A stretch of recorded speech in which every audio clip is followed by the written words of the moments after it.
Salut à tous, c'est Menu, c'est Jean-Mi. On va parler de Mine 77. Mine 77 est un jeu compétitif de gestion de ressources ainsi que de cartes, dans lequel vous incarnez un superviseur nain dans l'une des mines les plus puissantes du royaume. Créé par Tony Corretelli et Timo Multanaki, avec des illustrations de Sampo Jumlinsko, j'espère que j'ai pas trop écorché leur nom et leur prénom. Le jeu est publié par Dragon Dawn Production. Il connaît actuellement une campagne de financement participatif sur Kickstarter qui est financée, et vous aurez en description de la vidéo le lien pour aller voir tout cela par vous-même. Plongez dans l'univers rude et stratégiquement riche de Mine 77, qui se passe dans le même univers que Factory 42, où le travail acharné des nains fait force de loi. Dans Mine 77, vous allez gérer en même temps les opérations à la surface que celles dans les profondeurs des mines. Le jeu se déroule sur un plateau avec deux rondelles, chacune représentant une la surface et l'autre les profondeurs de la mine. Que ce soit des actions administratives, la récolte de ressources ou bien creuser pour récupérer des minerais encore plus rares. Le but va être d'être le superviseur le plus productif en utilisant toutes vos différentes cartes. Tout cela pour déplacer les ouvriers et accomplir différentes actions. La construction de votre deck est cruciale car vous allez pouvoir rajouter des nouvelles actions et chaque tour vous rapprochera de la victoire. Le jeu propose également un mode solo très bien pensé, mais vous pouvez également l'utiliser pour les parties à deux joueurs. La partie de Mine 77 peut se terminer de deux façons. Après le 3e ou 4e quart de nuit, vous allez faire un compte des points et celui qui a le plus de points remporte la victoire. Ou si à tout moment de la partie, un des joueurs atteint -10, la partie se termine immédiatement. Avec une durée de partie de 90 à 120 minutes, Mine 77 vous propose une expérience riche et immersive,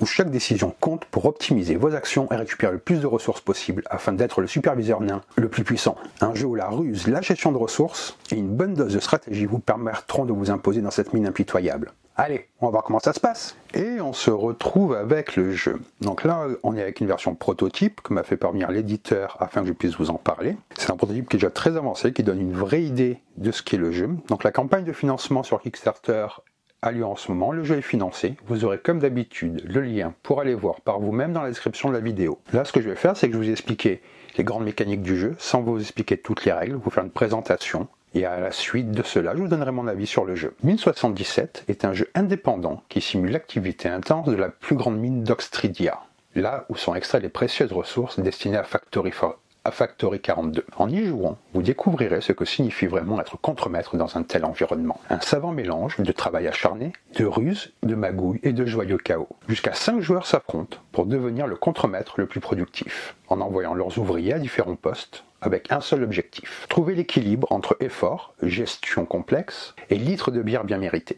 Mine 77 est un jeu de gestion de ressources qui combine un double mécanisme de rondelles, une sélection simultanée de déplacements et ou d'activation, ainsi qu'une petite touche de deck building. Et si vous préférez jouer en solo, le jeu vous propose 2 adversaires en mode automa, chacun offrant un vrai défi stratégique car aucun joueur humain n'est disponible. Donc là j'ai mis des éléments que vous ayez une idée de la mise en place. Donc il y a juste quelques éléments, il n'y a pas tous les différents joueurs, ce genre de choses, mais au moins vous avez une idée de la présence qu'a le jeu sur la table, qui est vraiment très impressionnante et qui donne vraiment envie de se plonger dedans. Chaque joueur va avoir un plateau individuel ici. Ce plateau va servir à suivre votre progression et à stocker les ressources lors de vos accomplissements. Il va y avoir un deck de cartes, vous allez pouvoir avoir jusqu'à 2 cartes de tâches achetées au commissariat, les étagères à trophées, une grille de recherche, avec ses bonus et ses améliorations.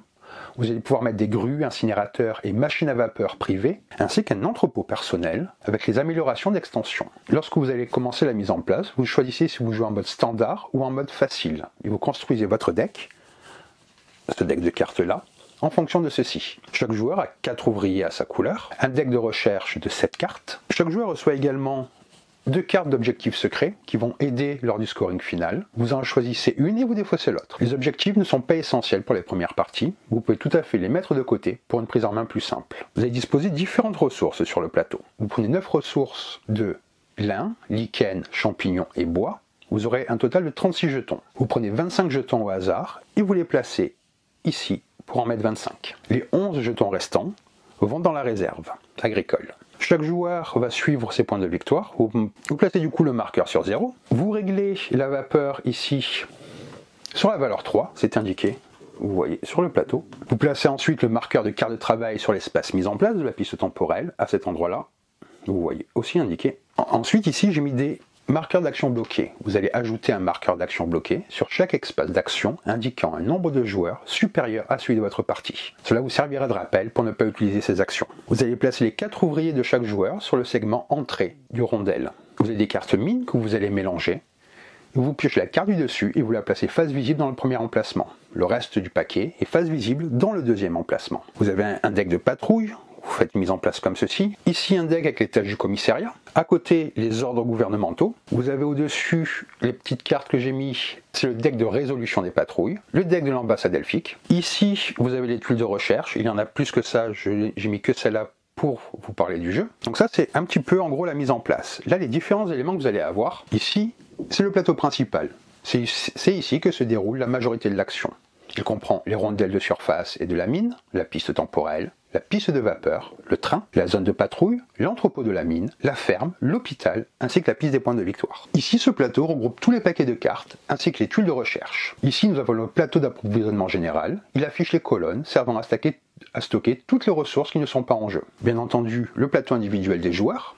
Il indique les cartes de tâches en jeu, la pioche de tâches, l'objectif secret choisi, les différents trophées, tuiles de recherche. Vous avez également des cartes aides de jeu. Ici, je vous ai mis différents jetons qui vont servir au cours de la partie. Comment se passe un petit peu la partie dans Mine 77? Le travail est difficile dans Mine 77. Les ouvriers travaillent en double poste pendant 4 jours par semaine, en étant réconfortés par l'idée qu'ils auront 3 jours de repos à la fin de cette période. Chaque journée est divisée en 2 quarts, un matin et un après-midi. Pendant chaque quart, les joueurs jouent des cartes et activent leurs ouvriers. Après chaque quart de l'après-midi, il y a un quart de nuit, qui fonctionne différemment et consiste principalement en des tâches de maintenance. Le jeu standard dure 3 jours, soit 6 quarts de jour et 3 quarts de nuit. La version longue de la partie ajoute un jour supplémentaire, avec 8 quarts de jour et 4 quarts de nuit. Vous allez déplacer le marqueur temps sur le prochain quart et vous jouez un quart du matin, comme c'est indiqué ici, d'après-midi ou de nuit en fonction de ce que le marqueur indique. Lors du quart du matin et de l'après-midi, vous commencez chaque quart avec une main de 5 cartes tâches. Ensuite, vous allez réaliser les 3 étapes suivantes pendant le quart. Une fois toutes les cartes de tâches de ce quart résolues pour ces 3 cartes, vous pouvez effectuer une 4e séquence.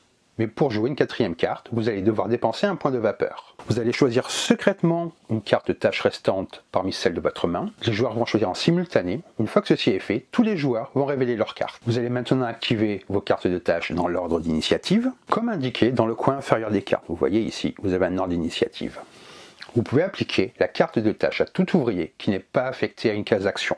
Lorsqu'un joueur a joué et activé exactement 3 cartes tâches, il est temps de vérifier si quelqu'un veut faire des heures supplémentaires. Les heures supplémentaires nécessitent donc un point de vapeur. L'utilisation des heures supplémentaires est vérifiée dans l'ordre croissant en utilisant l'initiative de la 3e carte de tâche du quart. Les joueurs ayant opté pour des heures supplémentaires choisiront leur 4e carte de tâche et la résoudront comme les précédentes. Une fois les heures supplémentaires terminées, le quart de travail se termine. Reprenez alors le processus depuis le début du quart et vous avancez le marqueur temps. La nuit est normalement un moment de repos dans le complexe minier des nains, sauf bien sûr pour la petite équipe de nains du quart de nuit, toujours occupée à nettoyer et à remettre de l'ordre. Un quart de nuit se compose des étapes suivantes. Vous allez changer les cartes d'ordre gouvernementaux, qui sont au-dessus. Si l'ordre a été complètement rempli, vous retournez toutes les ressources de l'ordre, aujourd'hui dans la réserve générale. Si l'ordre d'aujourd'hui, comme vous voyez il y a aujourd'hui et demain, n'a pas été rempli, tous les joueurs perdent un point pour chaque ressource manquante sur l'ordre non accompli.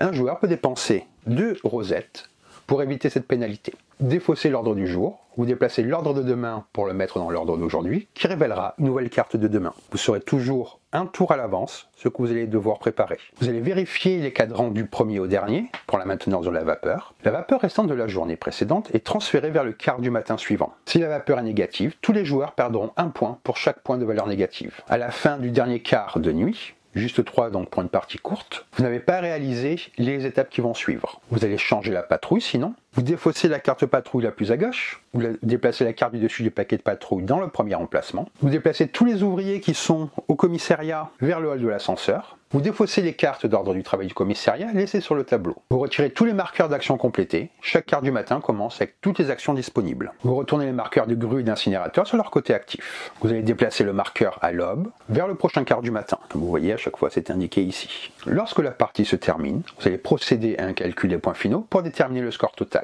La façon la plus courante de terminer la partie est après le 3e ou 4e quart de nuit. Par contre, si à tout moment un joueur atteint moins 10 sur la barre de points, la partie se termine instantanément et vous passez directement au calcul des points finaux. Il est possible que le joueur ayant déclenché la fin de partie passe à chute à moins 10, termine avec le plus de points à la fin du calcul, si tout le monde a vraiment mal joué. Mais quelle que soit la situation à la fin du calcul des points finaux, le joueur ayant déclenché la fin en tombant en moins 10 est considéré comme ayant perdu la partie. Vous allez marquer des points avec les rosettes que vous avez. Des ensembles complets de 3 rosettes comme ça que vous récupérez au cours de la partie vous donneront un point.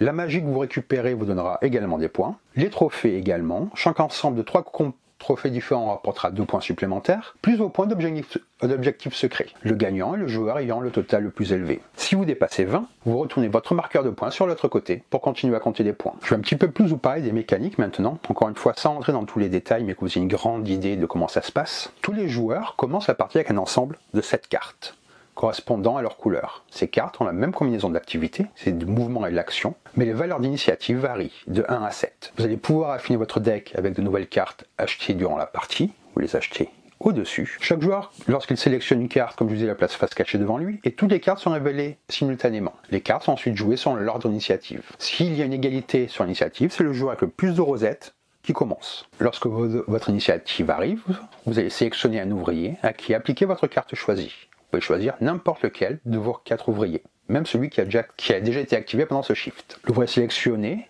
ne peut effectuer qu'une activité qui figure sur votre carte. Lorsqu'il y en a plusieurs, vous devez les utiliser ou les ignorer dans l'ordre de haut en bas. Il n'est jamais obligatoire d'utiliser une activité donnée. Les multiples activités sur une carte doivent être utilisées par le même ouvrier, sauf si elles sont séparées par une virgule. Vous allez vous déplacer. Une activité de mouvement vous permet de déplacer votre worker. Il peut ensuite se déplacer dans le sens des aiguilles d'une montre, autour de son rondelle actuel. Vous voyez, il y en a 1 et 2 qui donnent des actions différentes, bien entendu. En plus, vous allez avoir aussi, selon des cartes, des points de mouvement bonus. Il n'y a que 2 manières pour pouvoir changer de rondelle. Un travailleur doit utiliser le puits au coût de 1 point de mouvement pour descendre de la salle d'ascenseur jusqu'aux rondelles mines. Et depuis l'expédition, vous pouvez retourner en train vers la gare où tous les travailleurs présents dans le train, vous allez monter au-dessus. La plupart des actions que vous pourrez réaliser ne peuvent être réalisées que si la carte d'ordre du travail porte un symbole action. Pour utiliser une action dans le segment actuel de votre travailleur, vous devez placer un marqueur d'action de travailleur dans l'une des cases d'action du même segment. Les cartes d'ordre gouvernemental que vous voyez au-dessus, c'est l'ordre qui doit être rempli pendant le cours de la journée.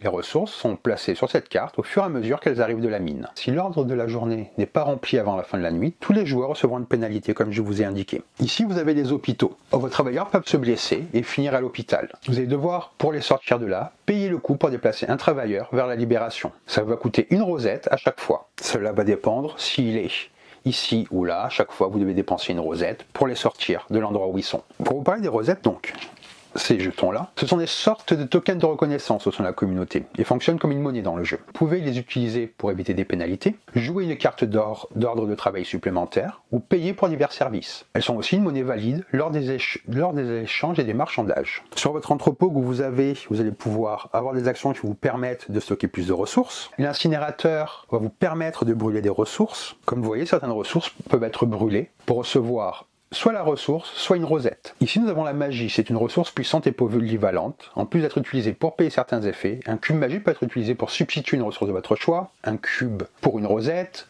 ou pour un cube de vapeur. Les différents trophées que vous allez récupérer sont obtenus grâce à divers résultats d'action et peuvent être échangés librement entre les joueurs. Les marchés de négociation entre les joueurs ne sont pas seulement autorisés, mais ils sont encouragés. Il sera souvent nécessaire de coopérer et de négocier pour atteindre vos objectifs. Avant de commencer à jouer, vous devez décider si les négociations seront légales ou non. Le jeu comprend 2 rondelles, l'un pour la surface et l'autre pour la mine, chacun ayant son propre ensemble d'activités spécifiques. Le rondelle de la surface représente les activités effectuées au-dessus du sol. Cela comprend l'interaction de la mine avec la ville, les communautés avoisinantes, ainsi que toutes les tâches administratives. Par exemple, à l'usine de traitement, vous allez pouvoir utiliser de la vapeur pour convertir des ressources inutiles de votre entrepôt ou pour les améliorer en ressources plus intéressantes. Vous avez une station, c'est l'endroit où les ressources provenant de la mine sont rassemblées, triées et réparties. Cela va vous permettre de déplacer des ressources pour les amener à différents endroits. Grâce au chariot et toutes ces actions-là, que vous allez mettre des ressources sur ces 2 endroits-là. Vous allez pouvoir acheter grâce aux rondelles les différentes tuiles recherche qu'il y a au-dessus. Vous allez les placer là et ça va vous donner différents bonus. Au commissariat, donc, qui est une action là, ça va vous permettre de récupérer les cartes qu'il y a là-bas. Vous allez pouvoir vous déplacer, combattre. Il y a tout un cycle d'actions grâce à ces rondelles. Vous voyez, à chaque fois c'est indiqué. Donc il y a toutes ces actions-là que vous pouvez faire qui vont vous permettre donc toute cette mécanique de gestion de ressources, d'amélioration de cartes. C'est vraiment très bien pensé. C'est très riche en informations, mais on s'y fait au bout de quelques parties et vraiment on savoure le jeu.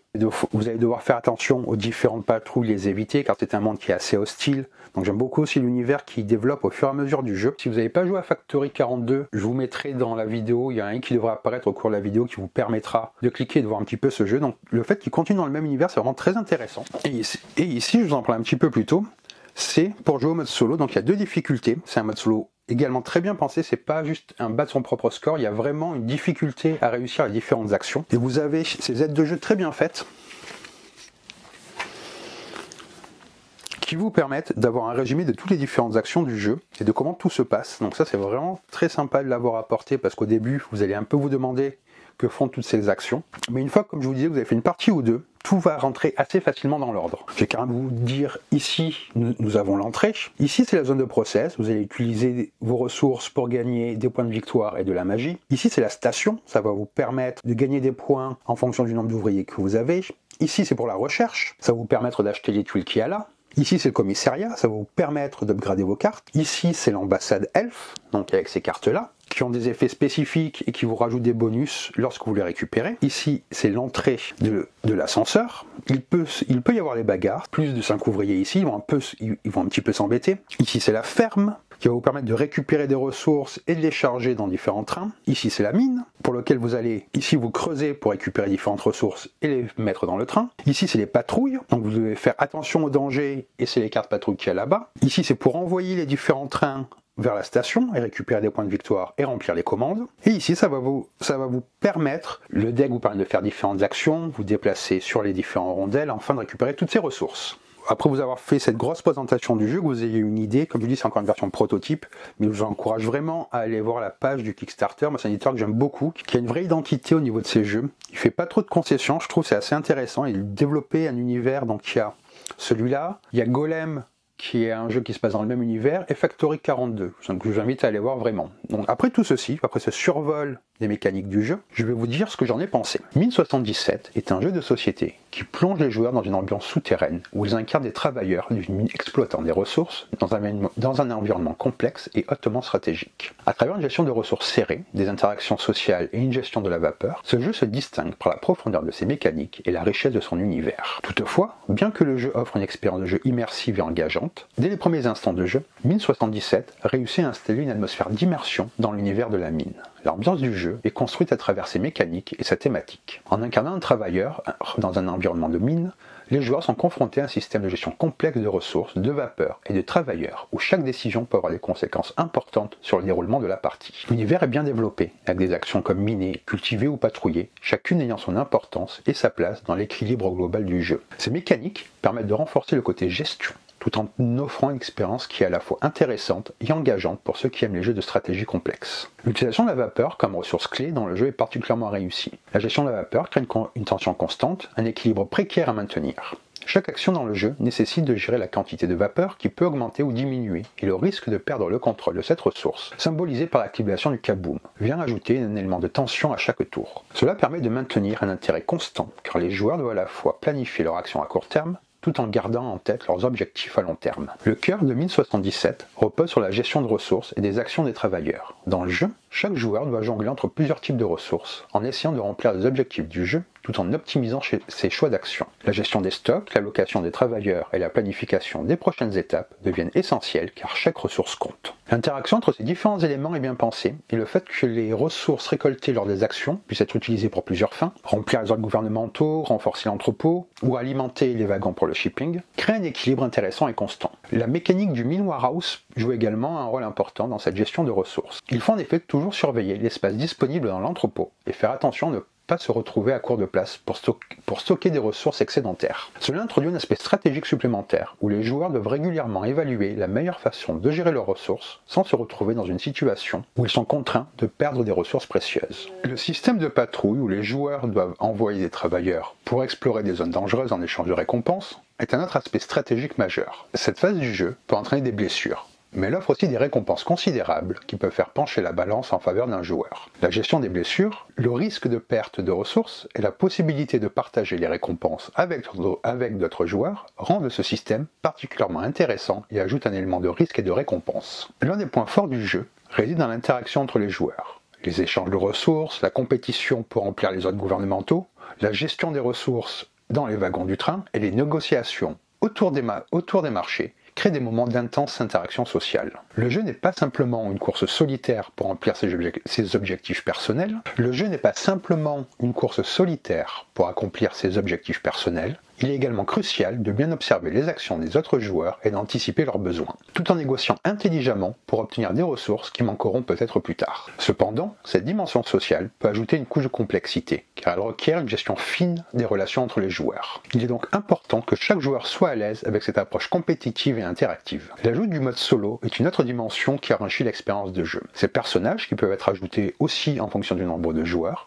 sont dotés de comportements automatiques et de stratégies propres, ce qui leur permet d'agir comme des adversaires humains. L'introduction d'un personnage non joueur dans une partie à deux permet de diversifier le jeu et de rendre l'expérience plus intéressante, bien qu'elle soit un petit peu plus lente et complexe à gérer. Il est essentiel de bien comprendre leur fonctionnement, et leur présence fait toutefois monter la pression sur les joueurs. L'une des mécaniques qui mérite d'être soulignée est le deck de Work Order propre à chaque NPC, qui génère une action spécifique en fonction des priorités de chaque personnage. Cette mécanique amène un défi supplémentaire, car les joueurs doivent constamment s'adapter à leur évolution, tout en continuant à gérer leur propre stratégie. Les décisions, bien qu'elles peuvent paraître simples, sont importantes à surveiller pour ne pas se retrouver dépassés par leur progrès. La gestion des ressources, la compréhension des différentes actions possibles et la nécessité d'optimiser chaque décision rend le jeu complexe, mais c'est aussi ce qui fait tout son sel. Il y a une courbe d'apprentissage importante et une première partie qui peut être assez longue, car il est nécessaire de prendre le temps de comprendre toutes les mécaniques qui interagissent entre elles, mais au fur et à mesure des parties, cette longueur s'atténue et toute la richesse du jeu se dévoile. Mine 77 reste un jeu captivant et profondément stratégique.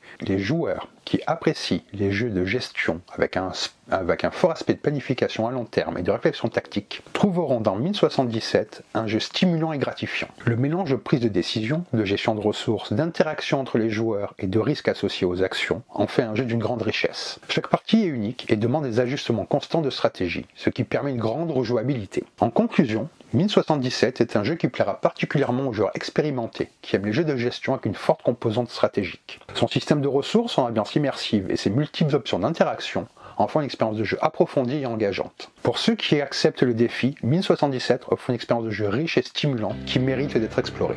Donc voilà pour cette vidéo de présentation, j'espère que ça vous a plu, que ça vous en a plus appris sur le jeu. Si la vidéo vous a plu, n'hésitez pas à laisser un commentaire et à vous abonner à la chaîne. Sur ce, je vous dis bonne partie et bon jeu!